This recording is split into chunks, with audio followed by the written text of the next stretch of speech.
Millions of despairing men, women, and little children, victims of a system that makes men torture and imprison innocent people. You cannot shake hands with a clenched fist. Produced by a nuclear exchange would be carried by wind and water and soil and seed to the far corners of the kingdom of God, the kingdom of heaven. It's one small step for man, one giant leap for mankind. We're not saying that planet Earth is coming to an end. We're saying that planet Earth is about to be refurbished, spaded under, and have another chance to serve as a garden for another civilization. Most of the people in here are just your reflections. They're your mistakes. 1776 will commence again if you try to take our firearms. 1 million of the planet's 8 million species are threatened. You are what you repeatedly do. Therefore, excellence ought to be a habit, not an act. Your lives and the credibility of the United Nations is at stake. Epstein didn't kill himself. The reason this is such an interesting time is not only because we're on the threshold of the end of this civilization. They're trying to take you out with bullshit.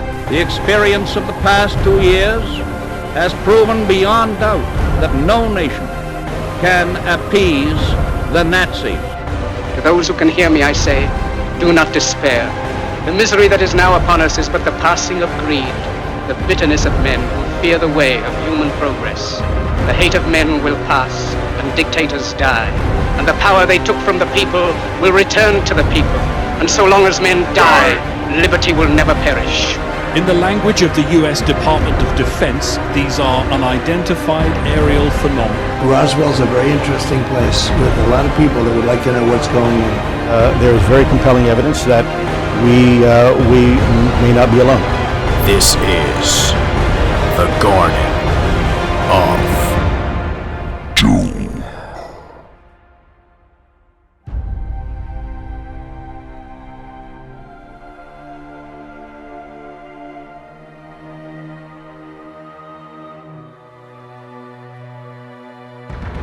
Welcome everybody to episode 38 of Garden of Doom. Yeah, 2 back-to-back episodes, and there's going to be a trifecta tomorrow with our normal flagship show going into the more frivolous revisiting of the Land of the Lost 70s series. But today we have, in our continuing series on the speakers from the NACON conference, that's the Nephilim Anthropology. You loyal listeners know that I've changed my pronunciation from Nephilim to Nephilim, which I've gotten from the speakers here who all seem to pronounce it that way. So that I figured they've studied this much longer than I have. So I'm going to pretend that I've always been saying it properly. Anyway, my speaker today is Mog Morgan. He's an Egyptologist. He's a Oxford-based author. He's one of the publishers of the Mandrake books. He's an independent scholar. He's a practitioner and researcher of the weirder byways of the occult, and specifically with regards to the magical culture of Egypt. And he's going to talk to us about some of the ancient Egyptian anomalies, the magical aspects. We're going to visit the influences and coincidences, maybe not coincidences, the visitations to the East in India and to the West in Europe. And of course, we're going to find out about the tie-ins to the Nephilim. So, without further ado, Mog, how are you doing today? I'm doing very well, thank you. Great. I just pick up something from your intro where you say Egypt. I think I'd have to say amateur Egyptologist. I'm not really employed in that field. I'm more of a kind of folklorist in a way, but specialises in Egyptian folklore. But yeah, all this kind of, maybe if we go into that a little bit more.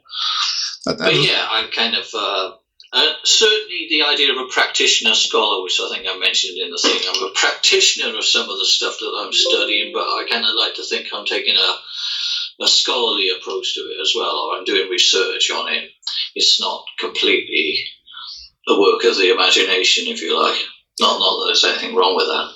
So that's.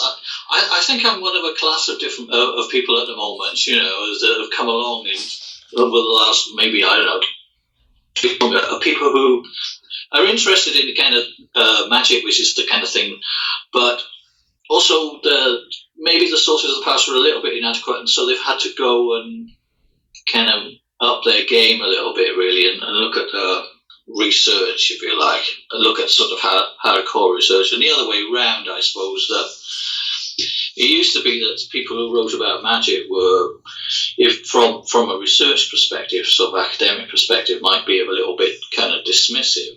In fact, say with the Egypt stuff as well, that is, Egyptology has this kind of background of, as you probably know this, it sort of started off with Egyptology with people like me. In a way, people who had kind of, when I say people have crazy theories then, or kind of have a religious view of it, from who are living now, and maybe made sort of all sorts of speculations about the pyramids and stuff like that. And in a way that, and the meaning, people who speculate about the meaning, I suppose that's the other thing. I'm interested in the meaning of this sort of stuff, not just sort of the base facts, if you like. What can you do with this stuff, and what's the point of it? And in a way, Egyptology for a long time wasn't very interested in things like meaning, what these things might mean, because I think they were a little bit afraid of that idea because of this. The way they started out with all sorts of people saying, "No, it means this or it means that." It's kind of, it's the secret of the Bible or wherever it might be, and who built the pyramids and all this sort of stuff. And they kind of, I suppose they felt they had to kind of take over that and put it on a more sensible, from their point of view, basis. So they kind of got rid of all the discussion of meaning and focused on stuff. So, but now it's come the other way. So you've got people like myself, practitioners who are interested in meaning, have gone in and become scholars, right? So that it's not completely colonized by people. And I think maybe the people who are in Egyptology secretly, this is the other thing. If you're into Egyptology, it's such a fascinating subject. That you probably do, in your heart of hearts, you do want to look at the meaning. You are interested in the magic of the land of Eastern Promise, or of the land of magic. But it's difficult to admit that, if you're in a kind of sensible day job and whatever in academia. But things. So you had these two camps really, both of which have interesting things to say. I mean, not like whether academics find what I say interesting. I'm interested in it for myself, to find meaning in life. But now maybe both sides can learn from each. We need their technical skill at decoding this material, but we're almost like experimental. What they call experimental archaeologists. We're actually trying to get it to work again, trying to get these strange things. Are they just kind of told stories, or can we actually do those sort of things?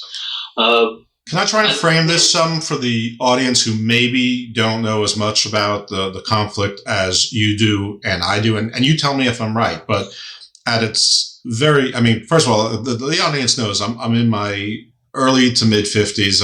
I'm turning 53 this year, so that's sort of that independent, in between early to mid 50s stage.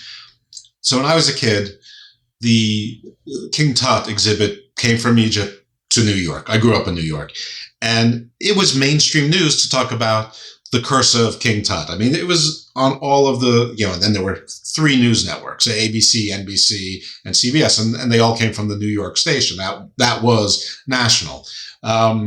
So they talked about the curse. The dog howled right when Howard Carter died, and then everybody died in the curse, and that was mystical and magical, and that drove ticket sales and whatnot. But the magic and the history was sort of combined together, but then swiftly forgotten, which is not what I was actually trying to frame. But the framing is, as I understand it, Egyptologists are trying to root just in the science, the geography, the timing of it, maybe to a lesser extent how it was built, but I think they already think they have the answer on that.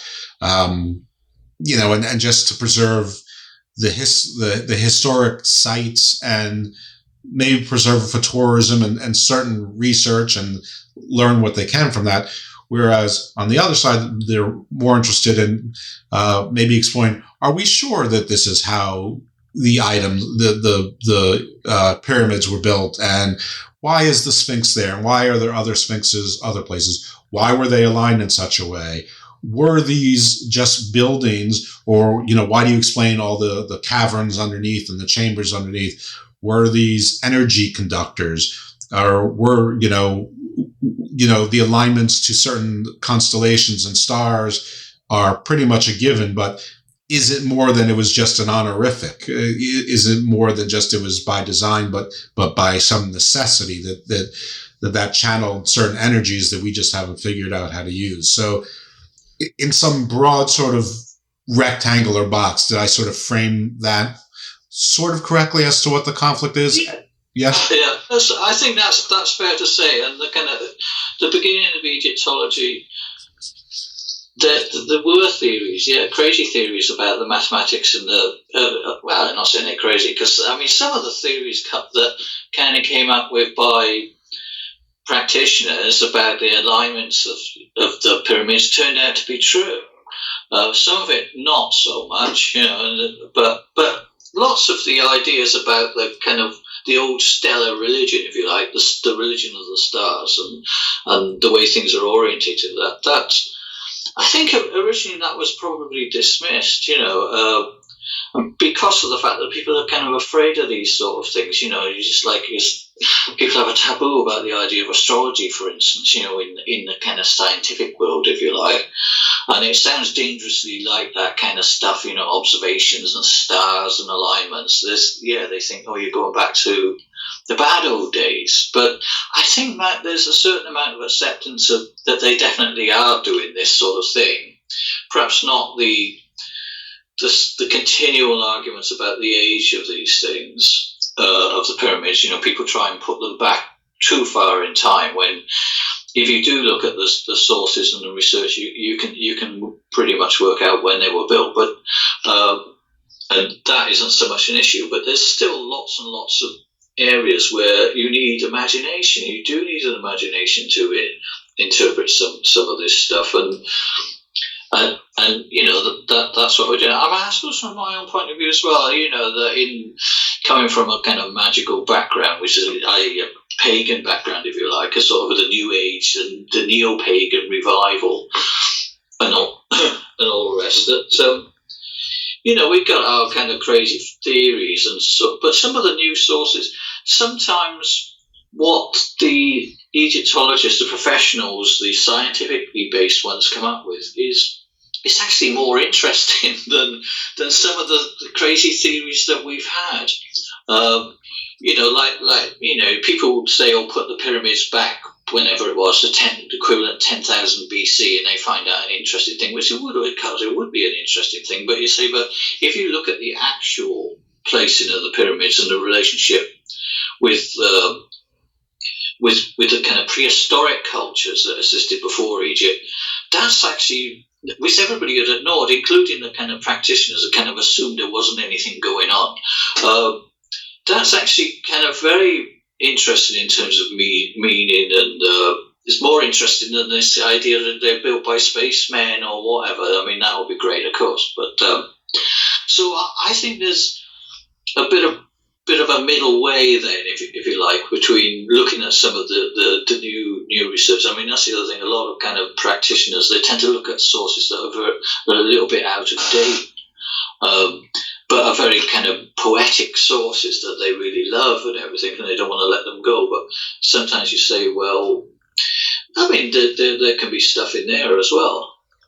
Funny enough, I do go off on the pyramids thing. There's this weird thing about that does link with the with the subject of the Nephilim. Maybe I shouldn't get it.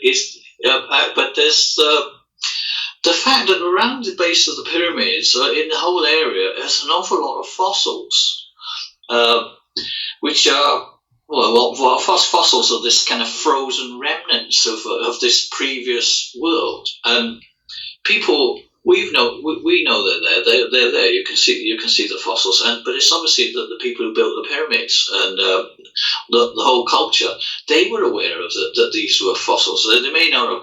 Sometimes we can talk about that a little bit. What these things mean, right? Because there's rather interesting examples. But the one example was, that they're fossilized lentils. This was the first theory, right, that came up in the Victorian. They're fossilized lentils. And this was the food that the Hebrews who built the pyramids, according to the legend, this is their food that they left behind. They left behind their lentils, their rations and everything, and they're all frozen around the outside of the pyramid, which isn't true. Obviously, that isn't true, but it's kind of interesting that that's quite a very old idea. In fact, that obviously the legends of the Hebrews and the Exodus and all the rest, and they say, well, there's the evidence, and some of the stuff it overlaps, as we're going to find, with a lot of Hebrew and Jewish myth as well, but. That kind of stuff, it's a crazy theory. Yeah, they're not lentils; they're fossils. But the fact that they are there and what they actually are leads us, when you find the truth about it, into a very interesting piece of Egyptian mythology, which I'm going to discuss more in the talk about this kind of awareness of kind of ancient cultures, if you like, or of the fact that something existed before time, really, which is our thing, isn't it? Absolutely. Well, I have a few questions that popped up just from speaking. So let's first talk about the alignments. So what is the agreed upon alignments of the pyramids to what celestial bodies?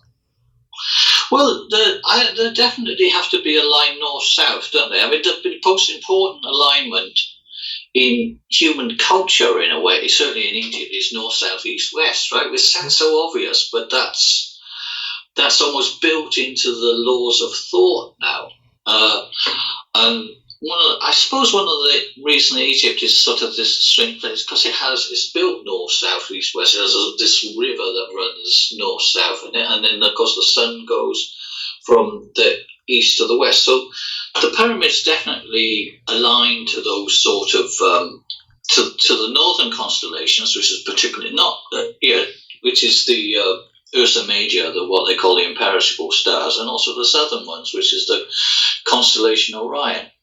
I don't know who first came up with that theory, to be honest. I mean, but it's obviously a popular theory amongst practitioners, and I think it's probably there. I think the curator at British Museum, his book on the pyramids, in which he was trying to explain how did they build these things. There are still problems about how they build them. So they're quite straightforward, and nobody even thinks of is how do you make a right angle of that size?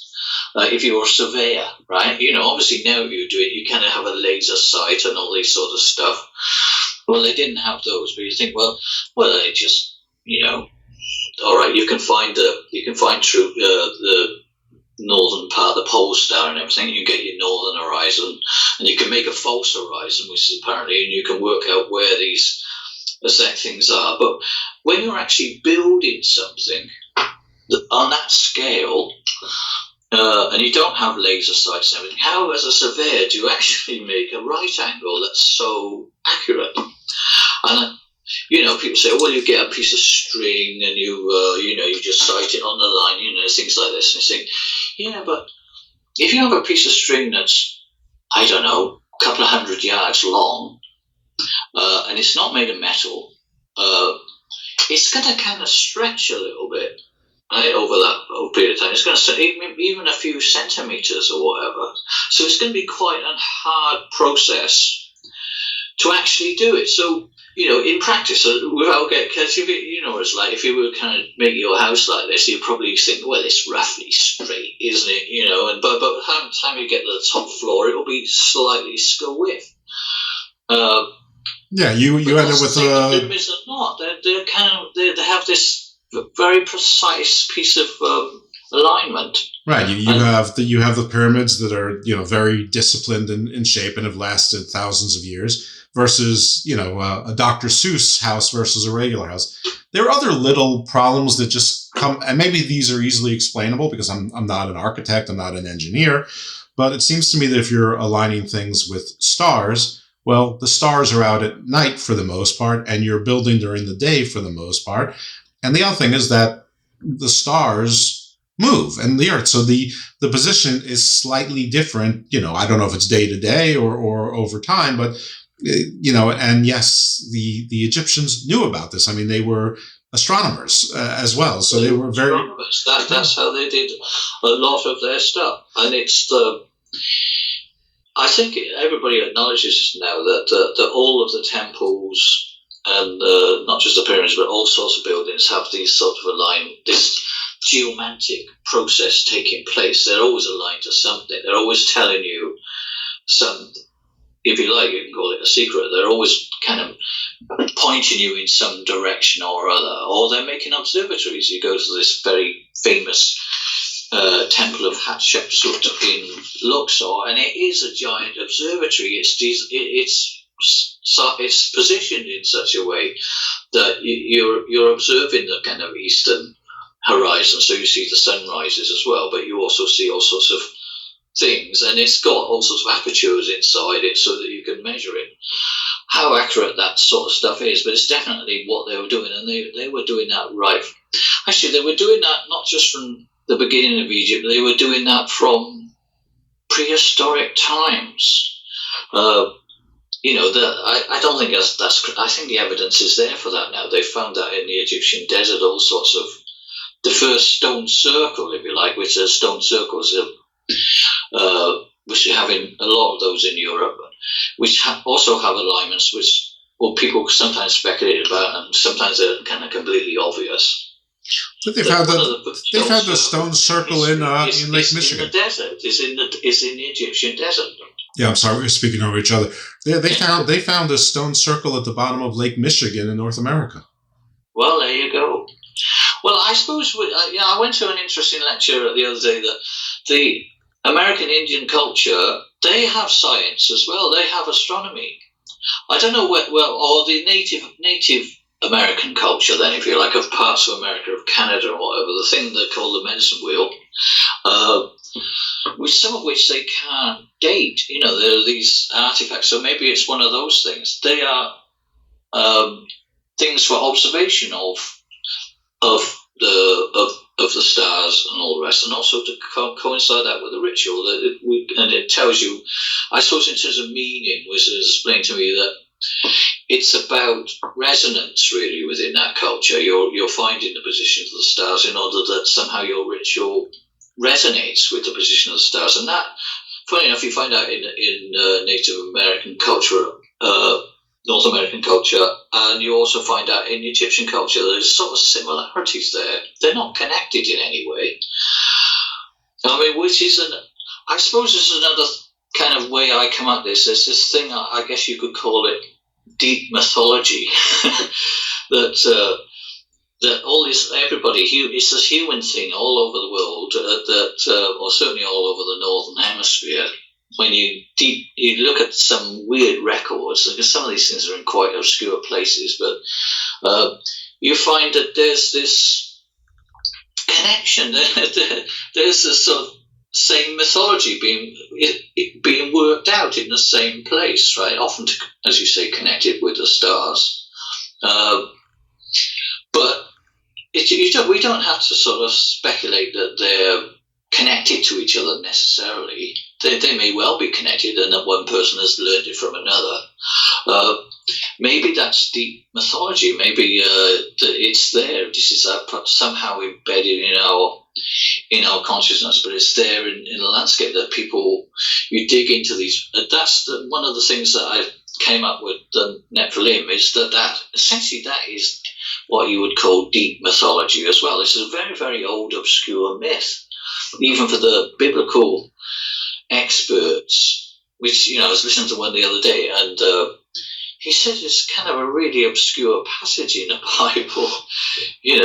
People which is great for people like me, because there's anything that's so obscure and nobody really knows what it means. You can build this entire edifice on top of it, but which we do as modern speculative people, but everybody's been doing that ever since it was written, creating this from this very suggestive little myth that seems completely out of place.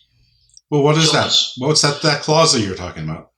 Say again. What is that clause that you're referring to from the Bible? Clause, well, this is the tiny little myth in the big book of Genesis, in which the Nephilim are first introduced. in Genesis 1, I think, chapter 6, where it says that the Nephilim were on the earth. The giants were among us. And, the sons of God, had some sort of connection with the daughters of men. And that is pretty much all it says. And then it moves on to another subject, having used this very strange word. It doesn't really explain it, or the sons of the Elohim as well. It just leaves it dangling there. The Nephilim were on the earth. That's what it says, and then it moves on. And from that, as I say, I knew this stuff. If you're in my kind of line of work, it's like you can't really avoid this. And people keep talking about it, but I hadn't really looked at it in any detail.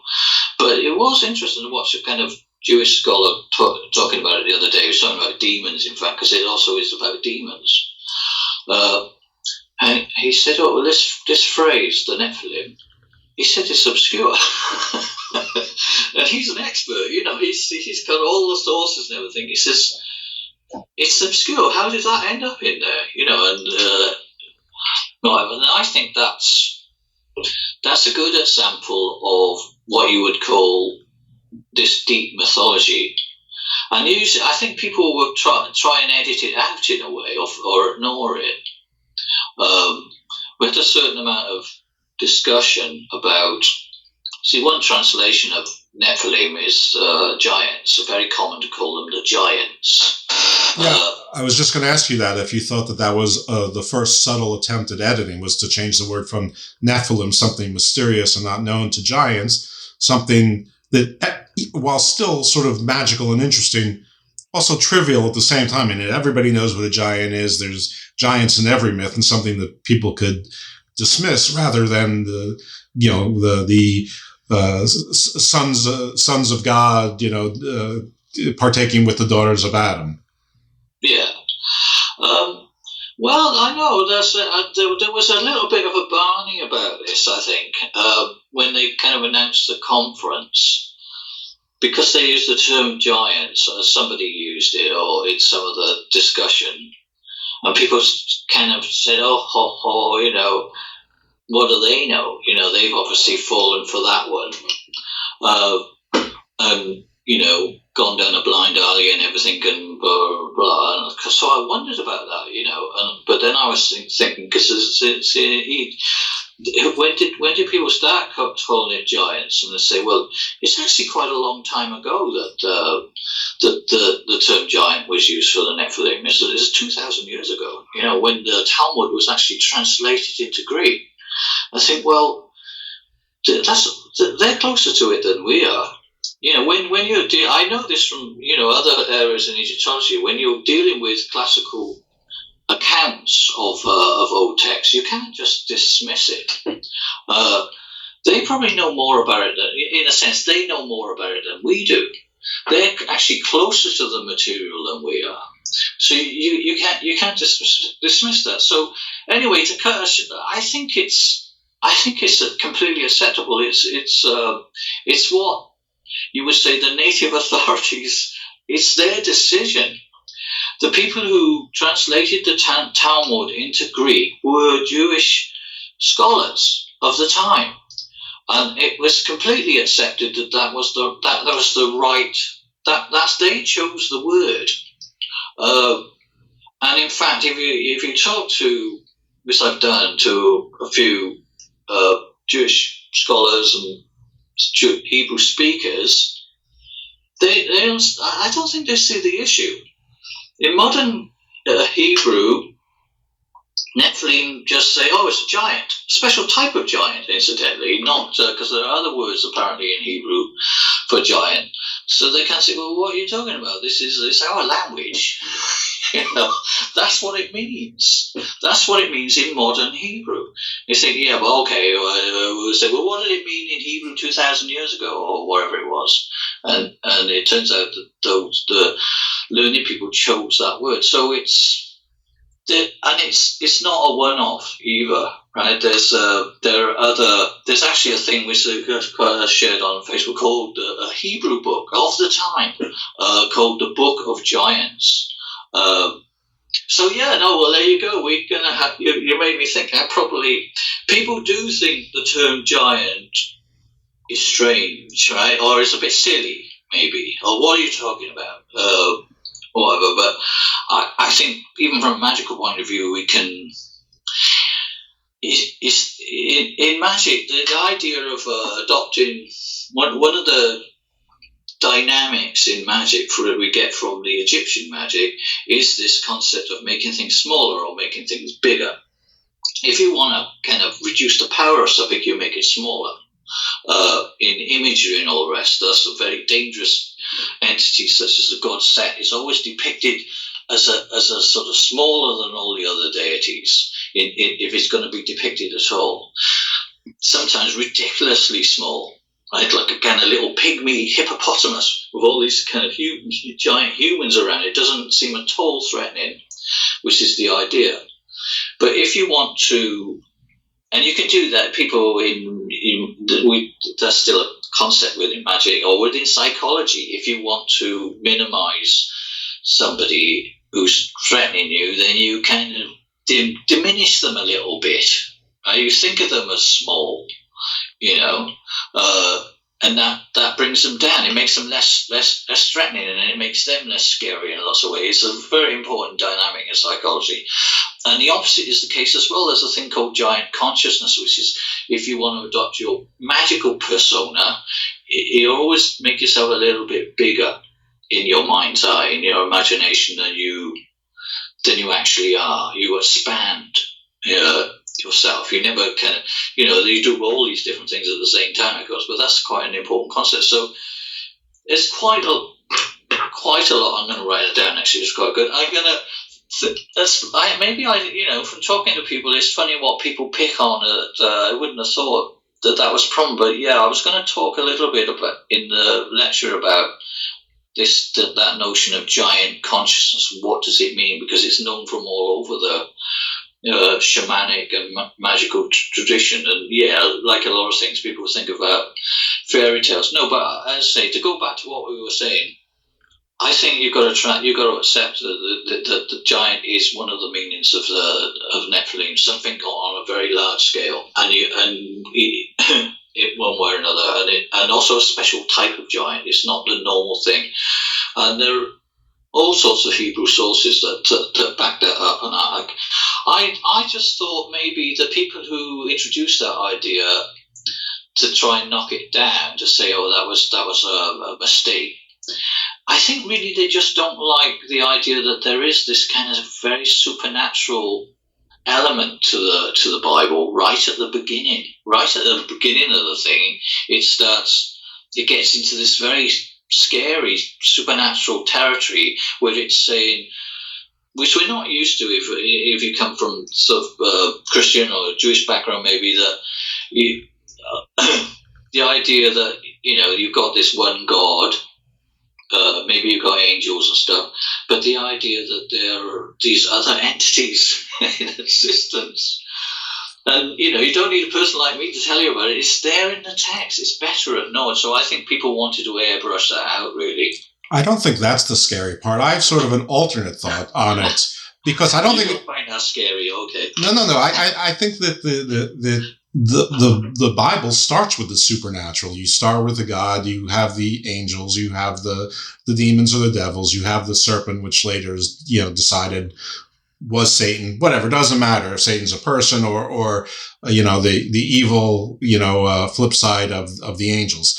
I think the part that's scary is that the Nephilim sort of occupy that part of the supernatural, but also it makes it less supernatural, less deific, that they bred with humans. And I think that makes all of the supernatural just a different kind of natural, and it makes gods more like humans, which that's the part that I think that if you are a religion that you want to sort of erase. Because there's got to be a separation between man and deity, and now there isn't. I mean, species can't breed with each other successfully. If you're the same species, you can. It's just genetics. I mean, you have a horse and a donkey. You have a mule. Mules can't procreate. But you have, there are, despite humans dividing themselves into races, we can all procreate successfully. In fact, some of the most beautiful people in the world have come for that. I mean, in 200 years, we're all going to look like The Rock and Jennifer Lopez. I mean,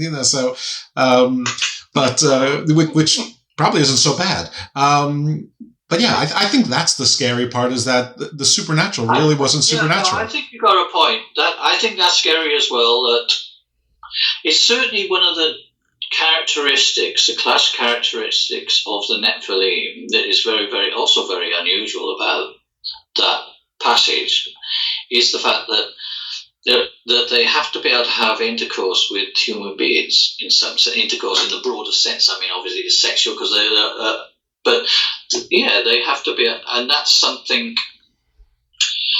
I mean, it's not so unusual in mythology. I mean, as you think that does take place in. You see that? Oh yeah. Zeus was. That's where people kind of suspect that they try and say, "Oh, that's where they nicked that idea from," right? And that's why they're trying to get rid of that idea. They're trying to say, "Oh, well, they just got that from the Greeks," whose stories are all full of this intercourse between humans and with bad results, right? In one way or another. Often it doesn't usually go so well. But it is a class characteristic of the Nephilim. I think that is true. That there has to be this interchange between us, and that you see that from an Egyptology point of view, that isn't such a strange idea at all, right? Because they do classify that there is this intermediate class of beings, right? Between the humans and the gods, there's this third class of beings. This whether you call them the undead or the sort of mixture of the two. So it's a piece of deep mythology that kind of you can explore with the Nephilim when you look at the Egyptian sources that might be connected with this. That this is what, when people speculate about how the world was made and how this sort of strange thing come into being, there is this interchange between these ghost-like entities, really, or insubstantial spiritual entities. This is from the Egyptian point of view. And initially, they interact with more well-known, or they form more well-known physical gods, but also they interact with human beings. I don't know. I think that is a myth that in one form or another seems to recur all over the place. I don't think you can get away from it. And that is obviously then this is the origin of the demons, if you like, because that's the other way they extended it, that from this interaction between this mysterious class of beings, the Nephilim, which we don't really, or we're just going to speculate about it, they're supernatural entities first mentioned in the Bible. They somehow have intercourse and interact with human beings, and another class of being comes into existence who are also called the Nephilim, who were the kind of offspring of this union. And depending on which source you look at, they become the class of beings that are known as the demons. And the demons they're intermediaries between the two realms. In some ways, the demons are less scary than the angels. The angels are really difficult thing to interact with in terms of their system, whereas the demons, mostly, they are, because they're in between, because they are the good mediator, because they're neither quite one thing or the other. And so if you want to interact again or sort of pass information back and forth, the demons are the sort of are used now as basically in all this sort of magic as the intermediaries in all these different systems, not just the modern one, in the Arabic one and all the rest. They are mediators, and in fact they're not. I'm not going to say that demons are not all bad. I mean, it's a Monty Python sort of thing, wouldn't it, to say the devil's not all bad or whatever. But the demons, according to the experts, they only really mostly trouble if if you accidentally kind of bump into one, if you tread on one, if you like, where they're kind of living in something or other, wherever they live, in a hole in the ground or in some old building or whatever, you accidentally disturb them and they can be nasty. But when it's a more calm connection, they can be quite useful to people in all of the myths and folklore that people record. I don't find that. I don't think it's for us to kind of to dispute that. The account is there. This is people's account of what the early history of people's of the world was this interaction between supernatural entities and human beings. I think we just got to try and make sense of it. Yeah, it's also older than that. Well, I don't know if it's older than that, but at least contemporaneous. In the Epic of Gilgamesh, Gilgamesh was said to have been 2/3 divine, and his mother was a god, and his father was a magician, but not a god, a magician. How that ends up with being 2/3 divine, I guess you could. I mean, it's not explained, but it can either be that the divine takes up 2/3 of your double helix, I suppose, or that his father had some divinity in him as well to make him, a magician somewhere. They made Gilgamesh 2/3 god and 1/3, human. But also, I mean, the Trinity. There's the Father, the Son, and the Holy Ghost. I mean, the Holy Ghost is sort of that in between as well. Well, the Holy Ghost is like the Nephilim in a way. Right, that's what I'm saying. It's sort of the in between. But believe it or not, we got onto this by starting with alignments, and it strikes me that even modern churches, I mean, are built east and west, to follow the sun. So we're still doing the same thing. It's not, it's not that mystical. But the question I wanted to ask way back when, and we got on this, which was fascinating, and I could talk about this all day long, is you were talking about the age of these structures, the pyramids and the Sphinx, whatever is being pretty much agreed upon. And I follow this more as an amateur than you do, by far. I think it's basically been agreed upon by conventional science that they're about 5,000 years old, something like that. But I recently saw that there was some fossil evidence indicated that maybe they were 9,000 or 10,000 years old, and then that sort of came and then went away. So what age or ages, and obviously they were not all built at the same time, but approximately what age or ages would, say like the Great Pyramids of Giza be and the Sphinx? What age are you talking about as being the agreed upon or accepted age?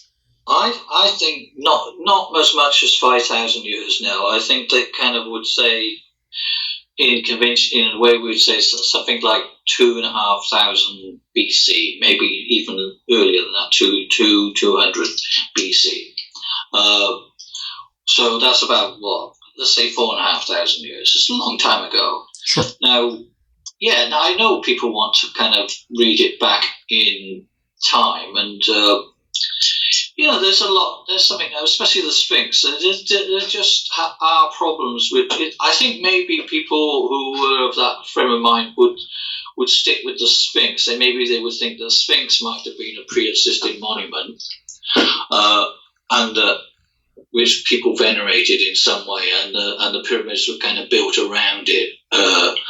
But that doesn't work very well either, to be honest. In terms of, I mean, I'm sure people have got got ways around it, but it just seems to be built at the same time. It's all built at the same time. Okay. It looks that way, or it's not impossible anyway, because the other thing is Egyptians, the complicating factor is the Egyptians themselves like to play little tricks with their buildings, with time. They know people are going to come along and they're going to sort of look at the building and try and decode it, so they kind of build little problems into the building. They maybe even put a ruined structure. They build a ruined structure under the temple at the same time as they're building the main temple, seal it off. This is what happens at the temple of Seti I in Abydos, that on the basis that people say, look, there is a previous version of the temple that we built this, again, very old temple on top of, because there it is. There's a secret room, and in the secret room is this ruin. And the Egyptians did that sort of stuff a lot. So they're sort of a bit knowing, really. It's difficult to say, but I don't think that in the case of the Sphinx they've done that. But I'd say that the difficult, so you have to explain that away. But if you're going to have the thing of putting a whole lot back, I think there are just, you see, there are other monuments in Egypt. It was a huge building structure. They've actually recently found in the Sinai and in areas on the edge of the Red Sea, they found the boats and the dockyard that was used to transport lots of the materials to build the pyramids, and it's all dated, and it's got the names of all the pharaohs who commissioned that sort of stuff. So I don't think it's. I think there's too much evidence now of to put it in the sort of area that I put, but maybe odd bits of it do still cause problems. I agree with that. Okay, very good. Yeah, you talk to someone else and they're going to completely disagree with you. I'm sure they will. That's okay, because I'm familiar with disagree with me, rather, but you see, if you place the pyramids there, if you put the pyramids back in time and all the other monuments that they're connected with, then I don't see how it helps us. You've got this huge gap in the record. What did they do then? They said, "Oh, we built these 10,000 years ago. We won't do anything else now." So I think it just messes up the entire timeline, really. But because it didn't matter before, we didn't have any timeline to mess up. We didn't know anything about prehistory. Most people are not interested in prehistoric stuff. When you go to a museum full of Egyptian stuff, it's so overwhelming. As you say, with the Tutankhamun, it's so visually stunning, all of that material. The other stuff that might be in the other room, which is kind of little bits of broken pottery and weird little statues and everything, is kind of, you probably walk straight past it. You probably think, "Oh, that's not very, I want to see the mummies, or I want to see the golden mask." But actually, some of that stuff of the build-up, which tells the story, is for a nerdy type, I suppose. No, it actually is very, very interesting stuff from in terms of anybody who's interested in meaning, because there's a lot of meaning in that stuff as well.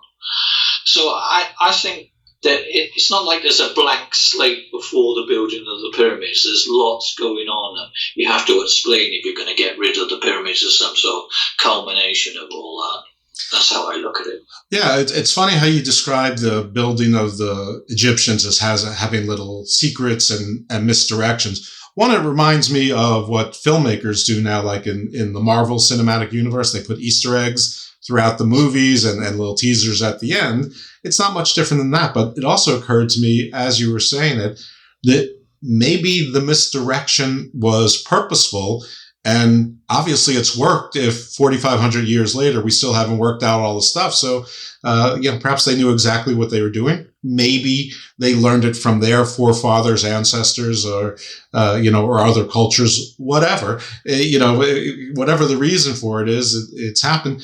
And, and we mystify these kinds of actions, but we do it now. Like I just pointed out, it's done in movies. It's done as plot devices in books. I remember there used to be a chain of restaurants called Carlos and Charlie's where they would have a fake door that opened up to, a mirror, and they would tell you it's the bathroom, and then the joke was on you. We have these escape room things. So, if you try to demystify these big concepts and make them mundane, you go, "Oh yeah, that wasn't so." I mean, it's still ingenious, but it's not so far and all of a sudden. So anyway, I want to get you back to, now we talked into tie-ins to the Nephilim, but I want to get you back to your stuff. So tell us, what are these ancient Egyptian anomalies that you haven't touched on yet that is sort of the crux of your area of research, study, and expertise? Okay. Well, look, start with the. God, it would take too long to do it all. But basically, the story, there's an issue, right? We touched upon it with the issue of the giants, right? Why did the Hebrew scholars, the rabbis, the Sanhedrin or whatever, why did they use that term of giants? And people say they were influenced by, as we also mentioned, by Greek culture. And Greek culture has, things like giants, but it has all these ancient megaliths and stuff, supposedly, or they talk about that. So I thought, well, look, why would you assume? You know that the Talmud was translated into Greek in Egypt itself, and the actual work of doing that was commissioned by one of the pharaohs. He kind of wanted the Talmud translated into Greek so he could read it, or at least that his library, the great library of Alexander, could have it. So I wonder why you would look for examples of things like giants in Greek culture. Why not look within the Egyptian culture itself? Right? As most of these texts, as almost all of the texts that people are dealing with, one way or another, whether they're Hebrew or they're kind of Gnostic, whether they're magical, even seem to have a provenance within Egypt itself. Why not look to Egypt as the source of some of these myths? Could it be, right, that the ideas of the Nephilim itself, could it be an idea that's actually not influenced by Greek mythology at all, but it's actually an Egyptian myth that they're recounting in some way? And it wouldn't be, there's a precedence for that, which of course which strangely enough comes into the story, which would be the myth of Atlantis. The myth of Atlantis was, which again you're going to think alarm bells are going to be ringing out. Oh God, Atlantis, which is I love it. Go on. That hasn't been picked over and endlessly. Some things never get old. Some subjects never get old, but as is well known, if you know a little bit about the myth of Atlantis, you go back to the beginning. It arises in the Greek context, but it's supposed to be something they learned from the Egyptians. That's Solon, who was some sort of ancient relative or distant relative of Plato, supposedly visited this part of Egypt, probably on business or whatever, or just as a tourist. It was weird to think they're tourists in the ancient world. And he's been told this myth. Now, the provenance of the myth, where the place he went to listen to this myth, and the myth itself, it fits right within a certain element of Egyptian mythology itself. That, if you like, there is an Egyptian aspect of the myth, which I'm going to explore in a little bit of detail in the talk, because I won't go into now. And I think it's probably the same with the myth of the Nephilim. At the same time, in exactly the same place, you've got this kind of Egyptian priest writing a kind of mythic history of Egypt, in which he talks about, and this is someone called Manetho, who means kind of he of the god Thoth. He's a priest of Thoth. He wrote this kind of whole history of the kings of Egypt, which is widely used by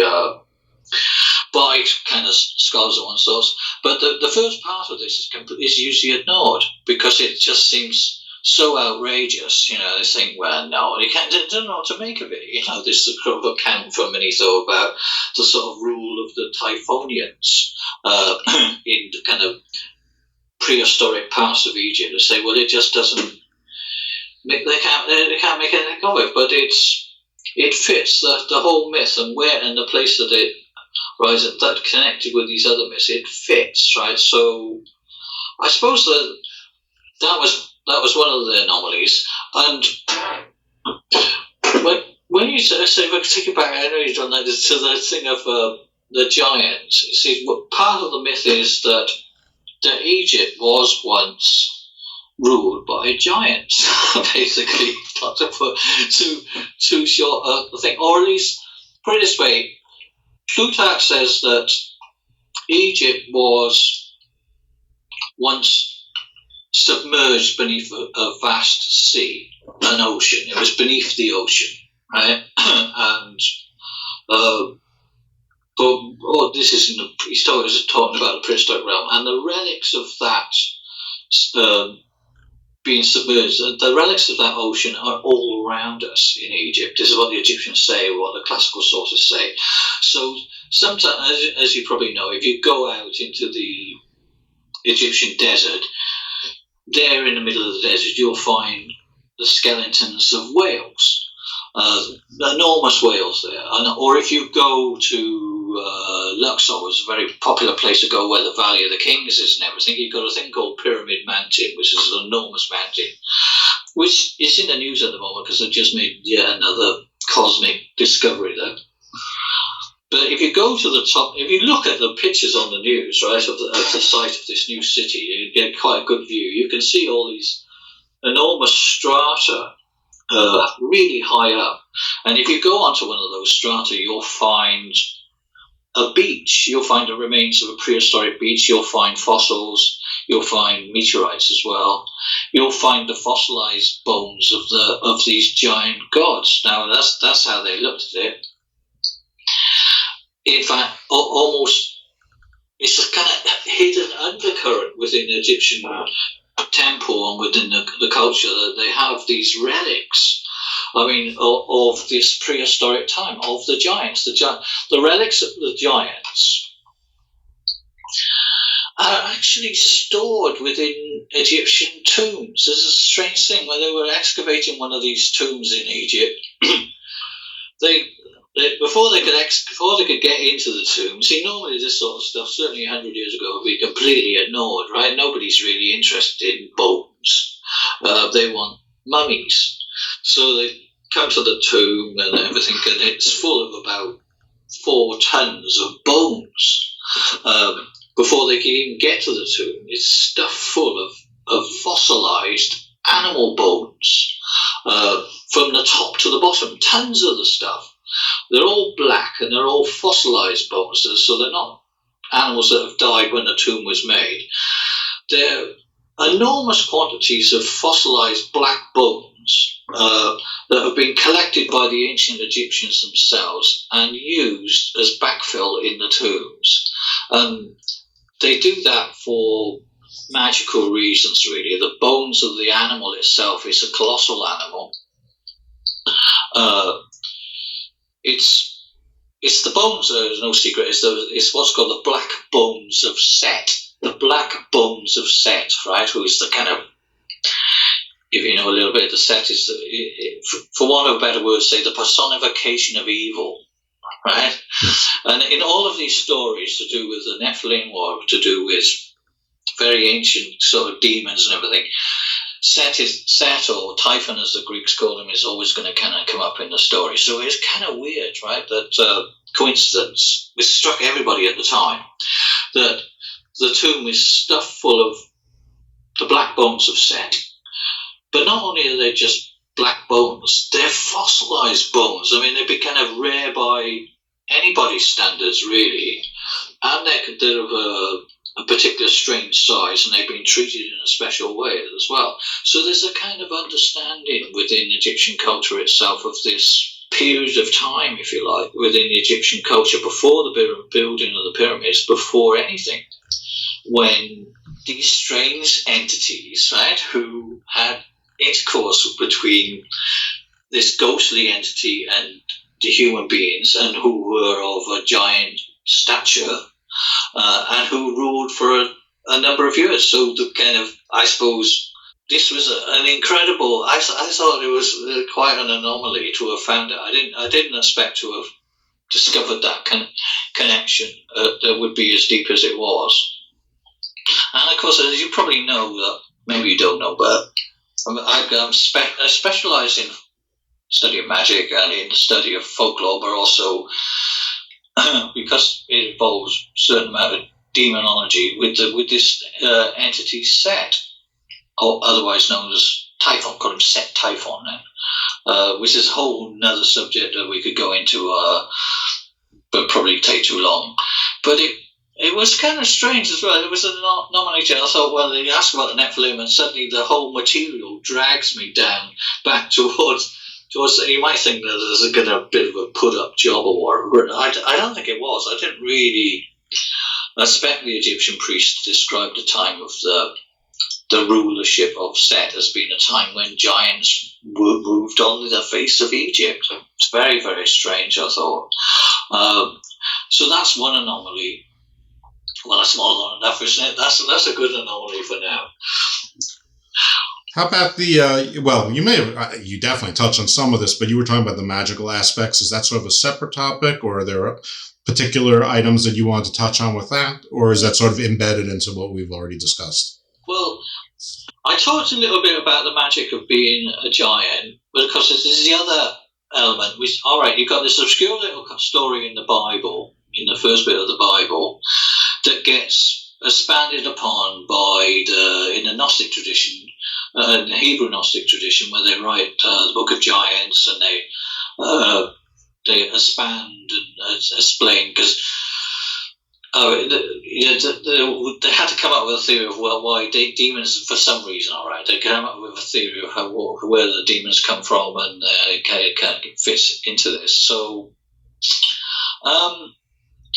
the Nephilim are, one way or another, they teachers, as well as the intercourse that they have between these ghostly spirits, and as they teach certain things to humanity, and primarily they teach magic, they teach astronomy, they teach metalworking, they teach alchemy, depending on what set of traditions you use. So, so magic comes into it. This is the origin of magic. It's the kind of one where this deep mythology, that we're talking about in Egypt.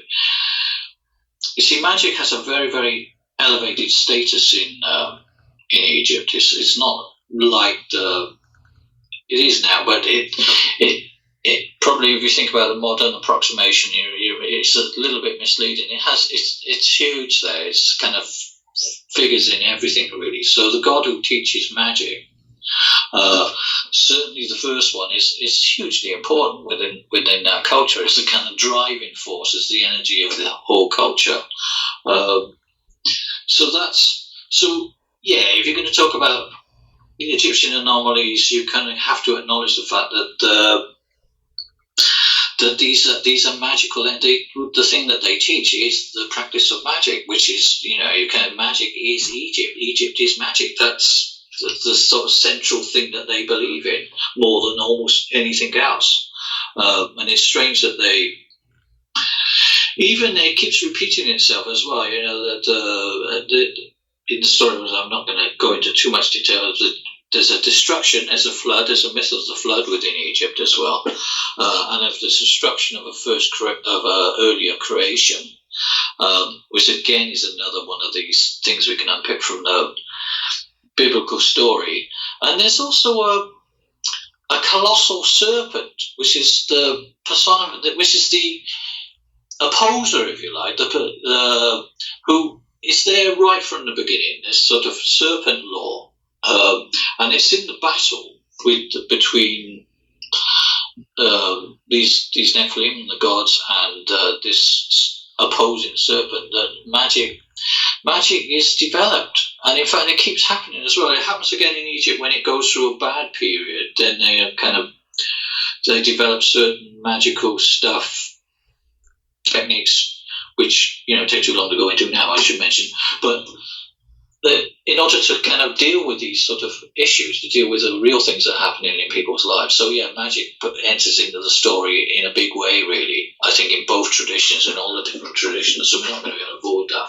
I hope I can give a plug to this book I've done. Of course, you give a plug to anything you like. I usually offer that towards the end, but yeah, please. While we're on it, plug everything. I've done this book, which is, I think I've written other books, but I'm quite pleased with this one, really. It's a sort of summary of all this stuff that I've been interested in. It's just it is what it says it is. It's just called Egyptian Magic. It's about 400 odd pages long, so it covers quite a lot of ground, really. And So if you want to know more about them, obviously I'm going to kind of use some of this in not use it, I'm going to explore some of this a little bit more in the thing. But yeah, I think the story of the Nephilim is very much connected with the history of magic, really, one way or another.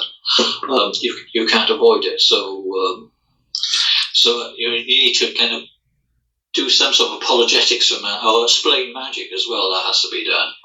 Yeah, when we first chatted, I mean, mostly by email, you said that you never really considered the Nephilim as part of it, but then when you looked into it, you were surprised to find what turned up. Of course, I was going to have my little clever question of, hey, what turned up? But we've obviously already covered a lot of that ground. Yeah, so I told you, I didn't quite say all of it because. Well, I don't want to give it all too much away. No, of course. But that's a very important aspect of it there. It's to do with the origin of magic and the origin of consciousness, really. The origin of... Because, as I say, magic, the way we are, the truth, I think. I think it is the meaning of life. It's the truth of life, which you can only really get from an Egyptian perspective because magic is not a sideline there. It's almost like it is a natural thing. So yeah, we're definitely going to go into that, and I was quite happy to kind of to keep finding the coincidences of that. So yeah, that's what I also do. Yeah. But if you want to know more in depth on know how to do it as well, I do both things in the book. I kind of explain all the different things that might be considered Egyptian magic, and then sort of indicate how you might do this yourself, what bits can be done. Some of this very old stuff can't really be done anymore. Well, where can people find the book? Can they find it on Amazon? Is it in bookstores? Amazon is the easiest, I think. Okay, great. So, Mod Morgan, Egyptian Magic, I call it a spirited guide because hopefully it's about spirit and ghosts as well, or for want of a better word, it's interesting Nephilim, in Egypt of this ghostly insubstantial existence, and that's quite important for what magic really is like. Well, I don't know what you think. It's a sort of dream realm, really. I mean, all these stories are kind of part of what you call a dream line, really, or a song line, taking us back such a long way. Do you remember before we started recording, you said, let's see how it's going at an hour? I don't think we can go more than an hour. Well, we're at about 66 minutes now, and I have a feeling that you haven't even scratched the scratch, right? I knew that this was going to be the case, but actually I'm going to help you and help the conference because I know that they don't want the speakers to give away too much of the cheese. They want people to enroll in the conference. And, like I said, I think it's part of my inferred contract to help them do that and help them sell tickets to it, which, by the way, it's only about $25 American to see the whole video conference. And with the VIP package, it's about $65, and it's a 6-hour conference with a whole bunch of speakers, all very, in different disciplines, and they don't all agree. Mog alluded to it earlier when he was talking about the giants and the difference and the demons, and some of the Nephilim are good and some are evil, and some are mischievous, and I know some of the speakers that I've spoken to are firmly in the camp that they're all negative. They're all negative forces, maybe of varying degrees, but all negative. And then some of the speakers don't subscribe to that at all. So, I mean, it's almost like you're seeing the schisms between, the early churches that led to wars in little differences about, whether Mary was divine or not. And you're seeing it played out here as well. So I think that, again, you're not going to get, I don't know if this just appeals to me or it should appeal to everyone. I think it should appeal to everyone, but you're not getting one voice, one thought. This is not a conversion conference. This is a conference for information with people of divergent expertise, divergent opinions, and I find that to be very interesting as well. But here's where I'm going to help the conference and you and me, because I really want to hear about this stuff, because I want to hear about the crossovers east to India and west to Europe. I think we talked a little bit about Europe, not a lot, but let's go first east to India, because I'm in America, and and in America we are mostly Western Eurocentric, and Egypt sort of gets folded into that, probably unfairly. But Egypt and Greek, and sort of the Levantine region all sort of gets folded into Euro-Western centric. For better or worse, that's just the way it is. But we sort of ignore large parts of the world, including that place called Asia. And so let's go east into the East and India and talk about some of the crossovers that you found in your research. Well, I think when I said that, I kind of... Did I say that? That's exactly what you said. My specialism, in a way, right, is this East-West thing.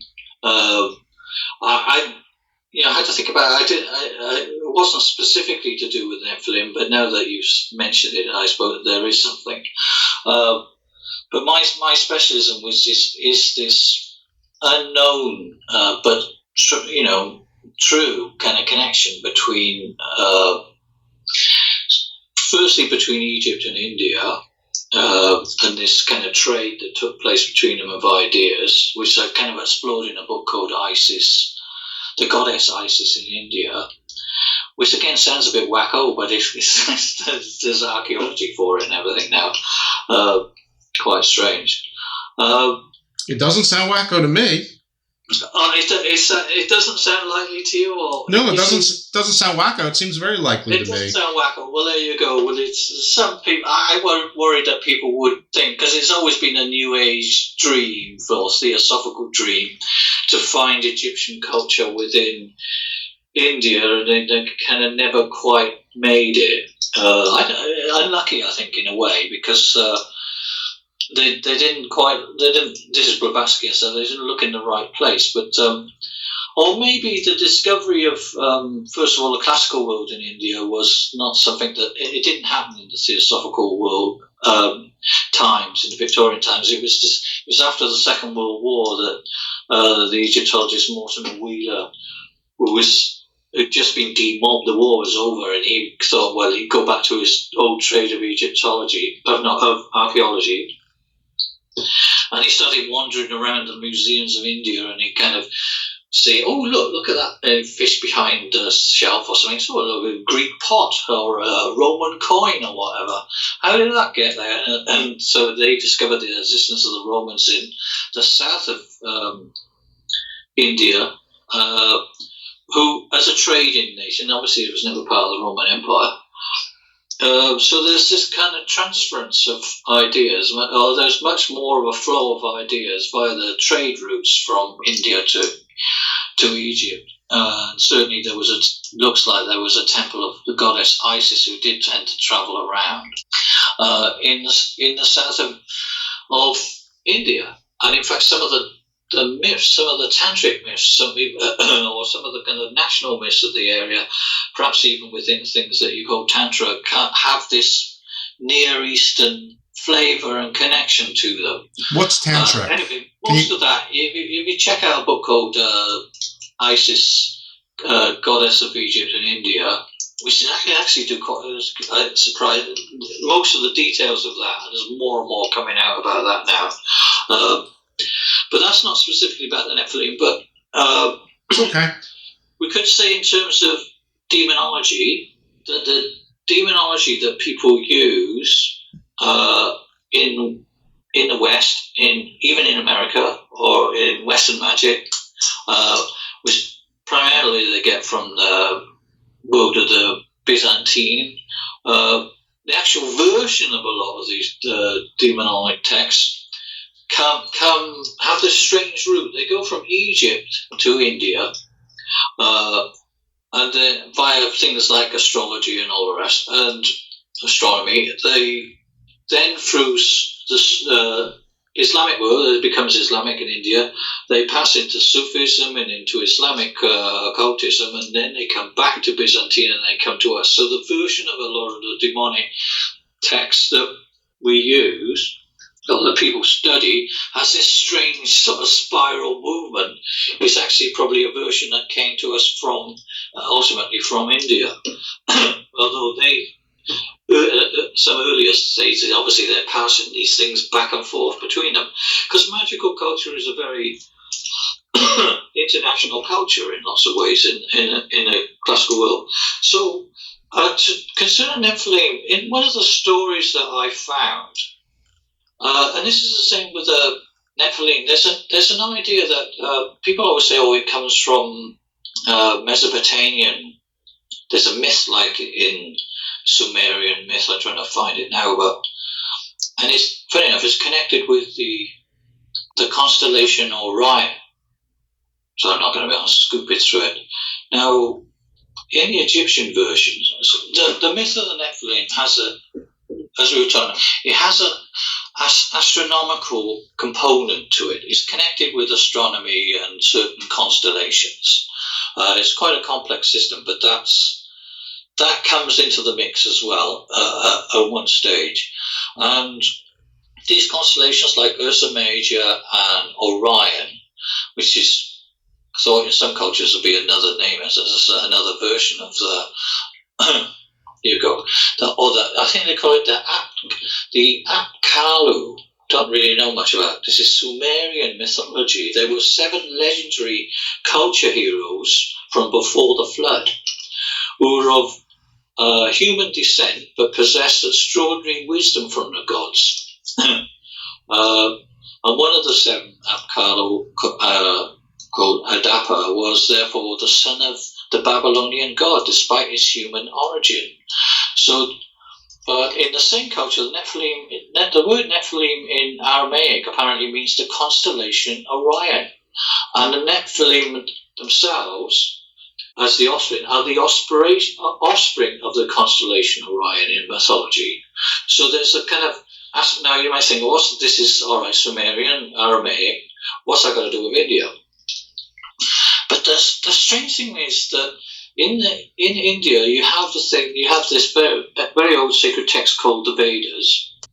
Basically, the Vedas are written by 7 sages, by the 7 sages of usually thought to be the constellation Ursa Major.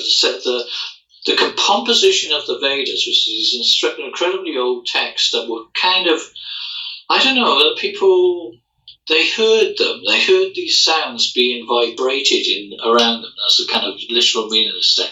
So basically, in Indian culture itself, there's this strange class of beings, the 7 sages or the 7 shamans, and they are also occur in the Egyptian version of the story of the Nephilim, and they also occur in the story of the Nephilim itself. So there's this very, very ancient strata of myth that connects us with India, or went to India, or comes from India, who knows, with the Near East of Egypt and with the kind of Middle Eastern sort of Sumerian culture of these 7 strange, legendary beings who are a mixture of human and the divine. So basically, there's your Nephilim in India. They're there, the Sapta, they're called the 7 Rishis. In fact, like our Chancellor's called Rishi Sunak at the moment. He's got the same name, Sapta Rishi, the 7 sages. Now, they occur in Egyptian records as well. Nobody really, there may be just one reference to them on the wall of a temple or something, but nobody really knows who these entities were. There's not a lot of, it's very deep mythology. It's very almost secretive stuff but this factor is, say, so people who come up in the magical tradition, the idea of 7 entities as well, the number 7 being such a sacred number within almost every religion, really, but certainly within the magical tradition and within the magical papyri. The idea that the whole business that we're talking about with the Nephilim is somehow mixed up with this bunch of 7 sages is very, very suggestive. There you go. Is this why 7 is considered a lucky number? Well, look, your guess is as good as mine, right? Yeah, why not? Why not? Sun, the 7 stars of the starry plough. You see, that constellation is up there in the sky, and we can all see it, and we completely take it for granted. We're so used to it now that there's this thing up there. We talked earlier about how the same constellation plays a part in the construction of the pyramids and the vault temples. That's how they align things. It's connected with that constellation. And Orion, of course. These two constellations, Orion, which is the southern constellation, and the northern constellation, Ursa Major, the dance between them in all these different mythologies is also something to do with the Nephilim. I think we're only kind of scratching the surface, really. It's just to kind of recognize it. But yeah, no, I think the seven lucky number is because of that particular constellation. Because of the seven sages themselves are connected with that constellation. There are other theories. It could be there are other constellations that have 7 stars in them as well. The Pleiades, I think, have 7. Yeah, I think they do. That plays a big part in very deep mythology as well. But given that that's the one, we'll go out and have a look at it. Later tonight, listeners.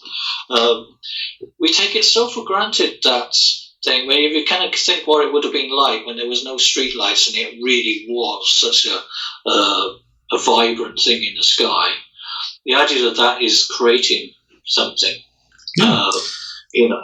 We've got the 7th sign. There's that legend, the 7th sun. All that stuff. 7 deadly things, the 7 God knows what's all that. Right. You used a word earlier said tantric or tantra. I'm sorry, I'm not familiar with that word. Tantra. Tantra or tantric. Tantra is a sort of magical tradition within India. Gotcha. That comes into existence in I don't know, in about our Middle Ages or something, about the 8th century AD in modern money. And it's either a rebirth or something, but it's a late classical tradition, you would call it. It's a tradition of magic that kind of existed all over the then known world, which would include India and Egypt and Greece and all the rest. But it's almost like the Indian manifestation of magic. It's called Tantra. It has a particular. This is another area that I kind of look at, is trying to look at. You see, in Indian culture, Egyptian culture, there's I suppose, the emotional side of it, what they call sexual magic now, or sexual ritual of some sort of sexuality, sacred sexuality, is a hidden aspect of Egyptian culture as well. That's only just being rediscovered. But that's a big current within India. Big subject, actually. Probably can't go into it too much, but it's basically the same sort of stuff we're talking about, but reflected there. Good. We even got into sex in this show. That's excellent. So sex sells. We've got magic. We've got giants. We have sex. So yeah, absolutely. We hit on everything. You see, alchemy, which is the Egyptian thing, which is taught to us. Well, you go back right to the subject, the Nephilim. It's a kind of sexual mystery, isn't it? As you were saying, it's a connection between supernatural entities and human women, and that dynamic, in which they teach magic and alchemy, and they carry on all the time. It keeps going in alchemy. The real secret of alchemy, which comes from Egypt, is always a sexual thing. You know, they talk about all these chemicals and everything like that, but basically he mixes all these chemicals and then he goes to sleep. This is Zosimus, and he dreams about his female companion. You know, and that's the big break. That's when he learns everything. That would be a very quintessential tantric point of view, that people learn the mysteries of life from women, and in the process of, it'd be a very Kabbalistic thing, in fact. Well, we've definitely lost that. We've lost that ability to learn. If someone could bottle that knowledge, that would be something. It just makes me think. I mean, obviously Zeus is not the king of the gods; he's the king of the jerks. Because Zeus was horrible. He was horrible to women. He was horrible to his kids. He was horrible to his semi-kids. He's just horrible. So if Zeus isn't a bad Nephilim, I don't know who is. And my other thought was, I mean, the whole story of Sodom and Gomorrah sort of relates around poor, frowned upon sexual practices and being tried upon angels, also supernatural beings, and God took not so kindly to that. So it's all tied into not just magic, but the mythology of what's considered the past mythology and the mythology of the present. If you still subscribe to Judeo-Christian and Islamic, people of the book being the three major religions. Hindus and Buddhists may have something to say about that as well. But as you've said, some of these concepts, maybe not with specificity, but maybe they do. Maybe we're just not thinking about it the right way. They translate, or maybe they're the origins. Who knows what came first? I think that we covered this already, but I just want to confirm with you where you're talking about west to Europe. I mean, we've talked a lot of European aspects, but I wasn't sure if there was anything that you wanted to hit upon. And it's okay if you say no. We've done it. The transference then, right? Well, is the magical tradition that we follow. The two great cultures that we get most of our magic from, one way or another, is the Egyptian one and the Jewish one. Really, those are the two great exponents of magic in the ancient world, one way or another. And via the Byzantine Empire, really, lots of these texts. I mean, obviously, people learn in that Arabic culture. They translate all these things. This is. I think you would find that. I mean, we have a sort of alchemy in the West and all the rest, but and people don't understand what it is really, one way or another. But if you study magic, if you look at the things that people do, is in the West now, right, or even in America, in witchcraft, in traditional witchcraft, or in sorcery, you'll find so many of these techniques go back right to the beginning of time, really, and into these kind of ancient stories. And in a way, the secret of magic, and the secret of life is sort of it's always encoded in just in that one line. As I say, we've talked a little bit about the sexuality. Obviously, the issue of sexuality and this energy, how you use this energy for knowledge and to become close to God, really. That's what that early part of the Bible is all about, isn't it? It's kind of one part of you is telling you it's kind of, if you go in this direction, it ends badly. But the two people who do, the secret, the ultimate secret of life that Adam and Eve are supposed to discover in the story is very much connected with the secret of sexuality and the knowledge of good and evil. I say, especially from Egypt. Egypt, there's so many things within Western magic now that are traceable to that. And I mean, some of it is just people learning from research, but sometimes it's not. It's just being transferred. It's just come through to us at some distant point in our past, really. The use of certain, as you say, the number 7, the sacredness of the number 7 is a good example. But you could say, when I say deep mythology, well, it's there written in the sky as the 7 stars of the starry plough.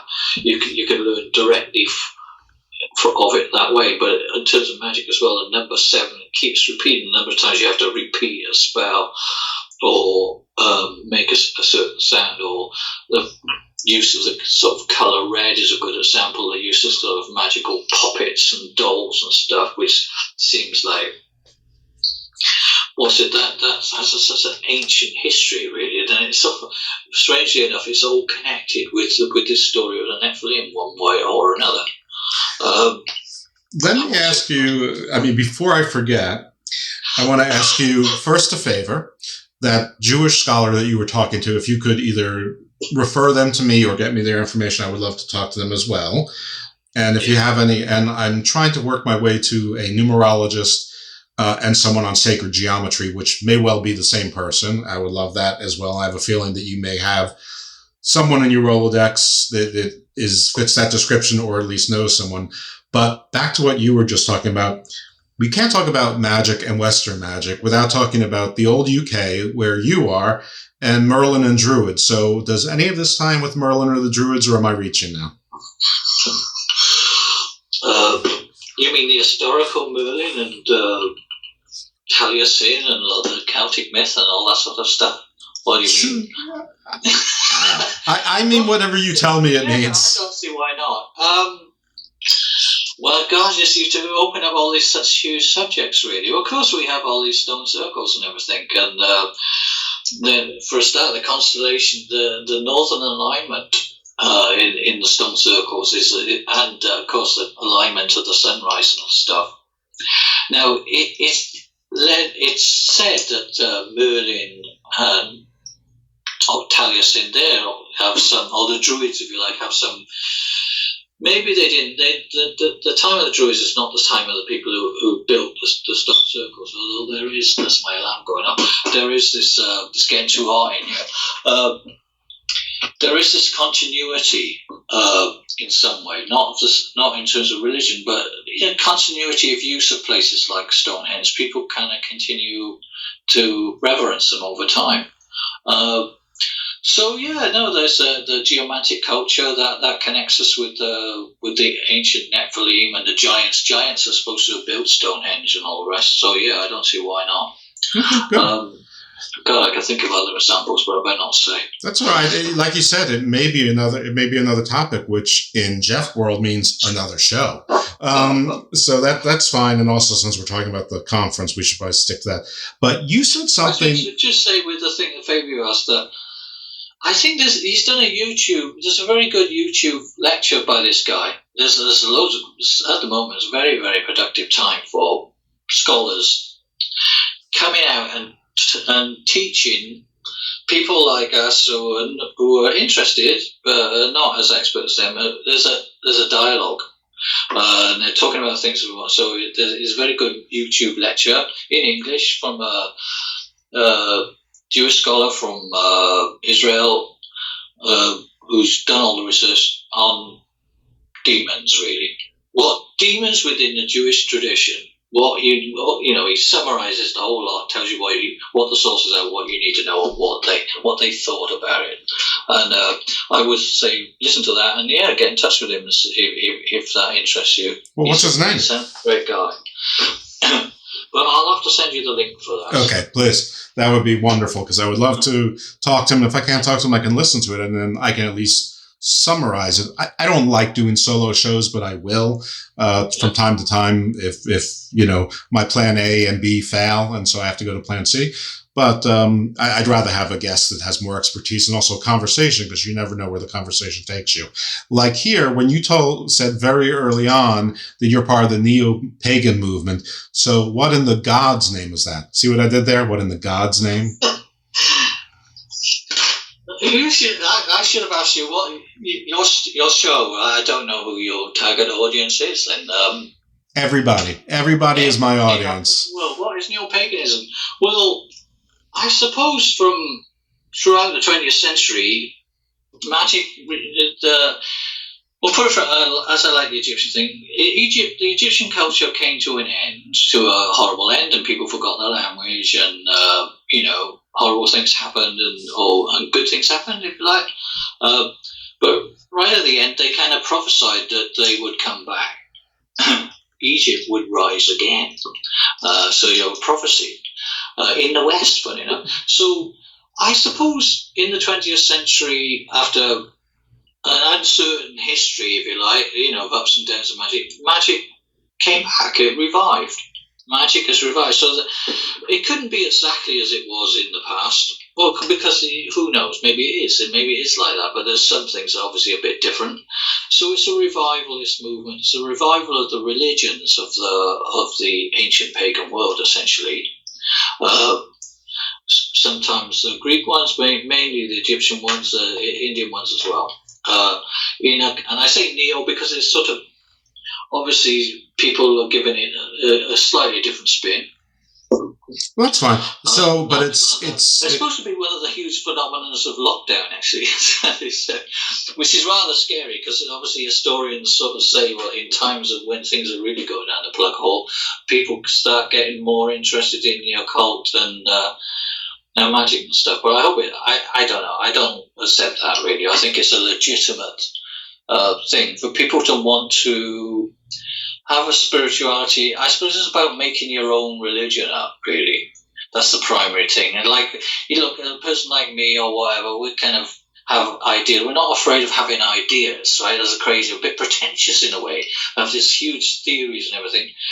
But I think maybe it springs from the pagan idea that rather than having been told what to believe and having someone mediate it for you, is like everybody should just make up their own religion. Respect everybody's view.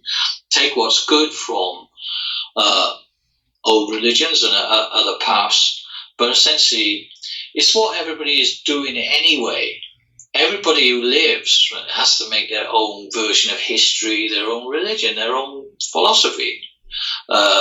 If they're at all thoughtful about life, you end up doing that anyway. It would be a strange sort of trend within the world that tells people that they can't do that.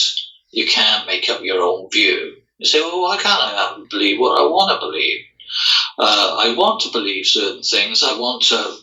But why do I need to have these experts telling me things? You know, it's like, as I say, people thought Jesus was coming back, but they got the priesthood instead telling them things. So they didn't get Jesus, they got the priesthood saying this, that, and the other. Don't do that, don't do that. So paganism is about that. Follow all sorts of paths, but do it for yourself. So it is. Your own self, really. It's not about sacrificing goats on altars or cows on the top of pyramids or anything like that. It's more about sort of live and let live within reason. Is that sort of without hurting anyone else? Is that sort of the basic tenet? You said it. That's true. Well, that's good. Yeah. So the point is it's not scary. You hear paganism, of course. You here you think to Apocalypto the movie and mythology and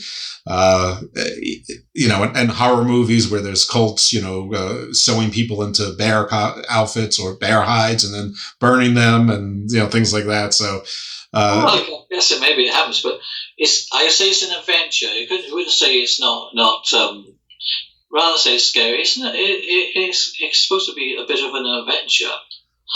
Spiritual adventure, discovery, and there's no better adventure really than the discovery of a completely different worldview or a different country, a different set of people, and they felt differently. So yeah, let's say it's an adventure, and like any adventure, it can go wrong, of course it can, or it can have its. But yeah, no. Obviously, I'm an optimist, and I think compared with how wrong it goes in other things, I think our idea. People say the danger. They talk about the danger of being too much of an individualist, don't they? Say, individualists are kind of destroying the world or something. They don't think about. I don't know. I can never work that completely. Yeah, I think we have to think about the community we live in as well. Right? It is a community thing. It's not kind of completely the pagan stuff. It is concerned about other people and connecting with them. It's a very social activity. So it's not about loners doing crazy things. But in the end, you do have to finish the journey a little bit by yourself. Work it out for yourself. And, that's the adventure. That's what we kind of think is a good thing. Why we don't understand why people wouldn't like the idea of, of being making it up for yourself, why, if someone else can do it, you can do it. Be whatever you want to do. Well, I think if everybody followed your path, that would be great. Yeah. But if somebody followed Charles Manson's path, maybe not so good. I mean, that's the counterpoint. I know, but he was a terrible square, wasn't he? He was a terrible square, and there's quite a few. He was horrible. He didn't really like the New Age culture anyway. He hated the hippies and all that sort of stuff. He was horrible. Good point. Yeah, so I don't think we have to worry about him too much. But you know what we just did? We circled this square because you are the Garden, I am the Doom, and that's fine because that's par for the course in the show. Someone else is usually the Garden, and I'm usually the Doom. Sometimes we reverse roles, and so let's promote your stuff again. So anything that you want to plug, and then we're going to plug the conference. So the two books I've got, I know I'm holding them up, but there's no film. There's the Egyptian Magic: A Spirited Guide, which you can find on Amazon, which I'm quite pleased with. And I've also done a little companion thing, which you're going to think is weird, which is called The Demonic Calendar of Ancient Egypt, which is a whole other subject we're not going to go into now, but it's, I suppose it's this idea of useful demons, if you like. So it's how they kind of had a cycle of demons. Anyway, check that one out. It's a smaller volume. And it's all about omens and stuff. But it relates to Egyptian magic in one way or another. Those are the two at the moment. Sounds good. And the conference is April 24th. Yes. Yeah, it's coming up. That's right. You better I heard your phone alarm go off. You better put that in your calendar. So it's the Nephilim Anthropology Conference. So you can find it at Eventbrite. Probably the easiest thing to do is just look it up on Facebook and say you're interested and like it, and then you'll get all the information. There's links to paying for it. We already talked about the prices. Very reasonable. It's virtual, so you don't have to worry about COVID or colds or the flu or body odor or anything. You don't need to touch a soul, but souls may touch you. I couldn't resist, sorry. But if you're going to look it up, www.nacon.eventbrite, one word, .co.uk. So check that out, enroll. I definitely plan on registering. I keep hoping that there's going to be a sellout, and I'm going to get some credit for it. Maybe I'll get a free registration, but if forced to, I will pay. I mean, that's, I'll pay my way. I'm a good man, and I know it's actually for a good cause. I didn't realize it, but there's a LGBT friendly church in England that is under some financial pressure and has had some resistance from certain corners of the world there. And this is a fundraiser to help support the church and help them exist. So it's got a charitable, progressive, impetus prompt for it. Plus there's a lot of really interesting information, interesting stuff. I thought, Mog, you were terrific. I thought the guest yesterday was terrific. Lots of interesting stuff. Doesn't mean I agree with everything, but who cares if I agree or not? It's for people make up their own mind, but it's interesting. It's interesting. It's fascinating. It's food for thought. If you think it's fiction, it's great fiction. If you think it's real, it's really informative. It can help you support your beliefs or cement your beliefs. Whatever it is, I think that there's something for everybody here. Maybe I'm biased, but I think this is really just fascinating stuff. And I don't know, I'm just so happy I stumbled upon the conference, and the organizers were so open to me and my show. So I will never, forget that. And that's really cool. So anyway, I think that's probably takes us to the end. We went, by the way, almost an hour and 45 minutes. I hope the time flew for you. It did for me. And I wish you success in the book and success at the conference. And, if you find anything new with your studies or whatnot, feel free to reach out. I would love to talk to you about some of the other things that we touched upon another time. And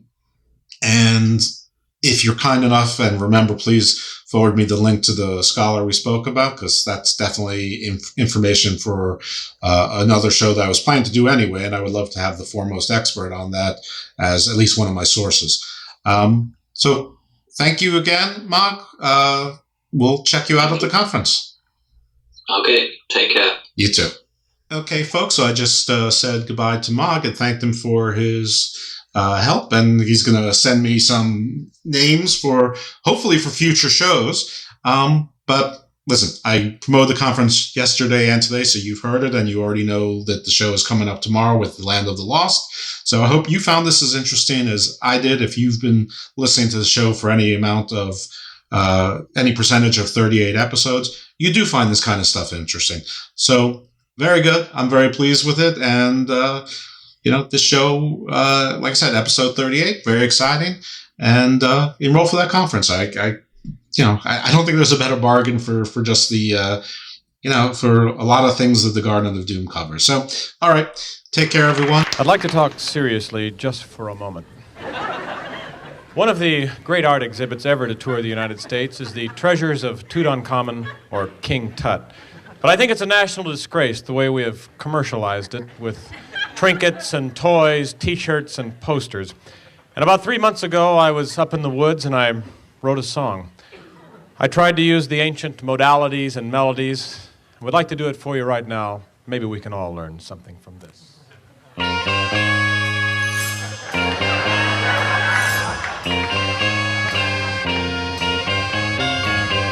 King Tut. Now when he was a young man, he never thought he'd see people stand in line to see the boy king. King Tut. How'd you get so funky? Funky Tut.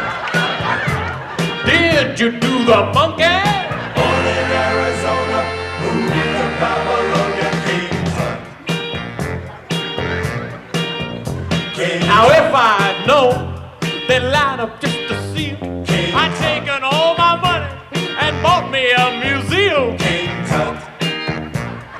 Buried with a donkey. Funky Tut. He's my favorite honky. Born in Arizona, moved to Babylonia. King Tut. Tut, Tut. Dancing by the Nile. Disco Tut.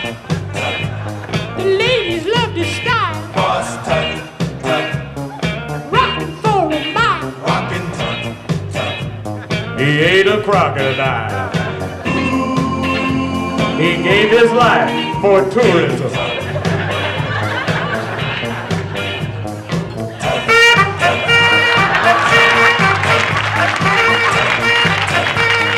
Golden idols.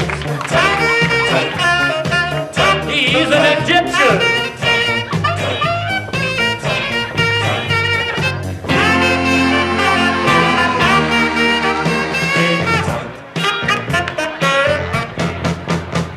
Now when I die, now don't think I'm a nut. Don't want no fancy funeral, just one like old King Tut. He could have won a Grammy, buried in his jammies.